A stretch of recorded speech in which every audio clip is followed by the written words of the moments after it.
Hey folks, it's Alex here. If you're watching this because you're trying to decide whether a back bar fridge is worth the space and money in your home bar or small-scale commercial setup, you're in the right place. I've spent the last couple of weeks walking through a few venues, talking to owners, and watching how they actually load and unload these units, so I can give you a realistic picture of what life with a BODEGACOOLER back bar cooler looks like. Link is in the description if you want to check the product details on Amazon. First off, the biggest hesitation I hear from people is the fear of buying a giant, industrial-looking refrigerator that ends up being a white noise generator and a money pit.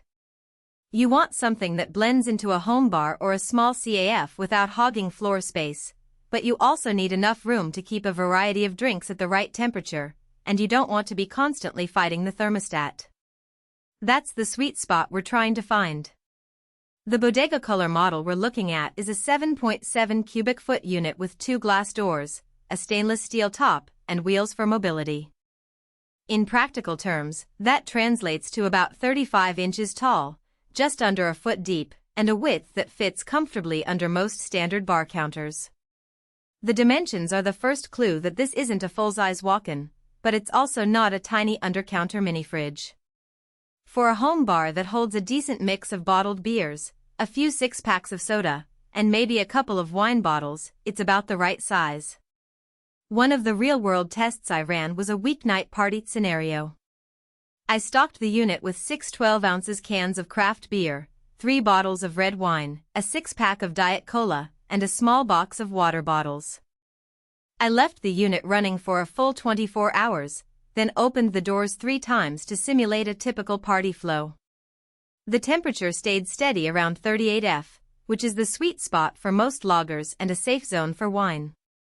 The LED lighting inside the doors made it easy to spot what you needed without turning on the whole room's lights, good for low-key gatherings where you don't want a glaring fridge interior stealing the vibe. Now, about the cooling performance. The specs say fast and efficient, and there's some truth to that. When I initially cranked the thermostat down to 35 degrees, the whole interior dropped about 10 degrees in roughly 45 minutes. That's quicker than many larger commercial units I've seen, likely due to the compact volume and the rear-mounted condenser design. However, note that the unit runs a bit louder than a domestic fridge, around 55 dB on a quiet night. It's audible, but not obnoxious. In a bustling bar, the hum disappears behind the clink of glasses. In a quiet home bar, you'll notice it after a while. A subtle but useful feature is the pair of casters with a lock. I moved the cooler from my kitchen island to the next room's bar area and back again without needing a second person. The wheels lock solidly, so the unit stays put when you're loading heavy cases.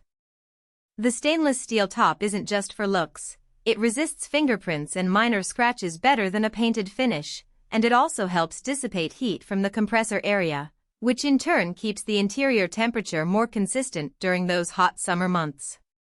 Who should buy this? If you run a small coffee shop, a boutique wine bar, or you're a serious home bartender who entertains at least a handful of guests a week, this unit hits the right balance of capacity and footprint. The dual doors let you separate chilled beers from wine or sodas, which is a practical convenience you can't get with a single-door unit. The glass doors also allow you to display premium bottles, great for that look professional effect without the extra cost of a glass door showcase fridge. Who should skip it? If you're looking for a massive inventory, say, a full-service restaurant that needs to store dozens of cases of beer and a wall of wine bottles, this 7.7 cup size will feel cramped fast. Also, if you need an ultra-quiet unit for an office lounge or a bedroom bar, the operational noise could be a distraction. Finally, if your space is already tighter than a standard 36-inch counter depth, you'll need to double-check measurements because the rear bulkhead adds a few inches beyond the advertised depth. Let's talk about a couple of practical weaknesses. The first is the door seal. The glass doors are heavy enough that, after a few months of frequent opening, the magnetic gasket can start to lose a little pull.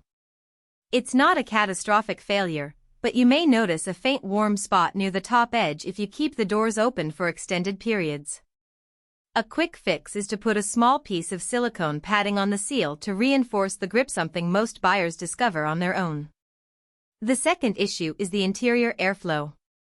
Because the unit uses a single rear-mounted evaporator, the cold air tends to sink.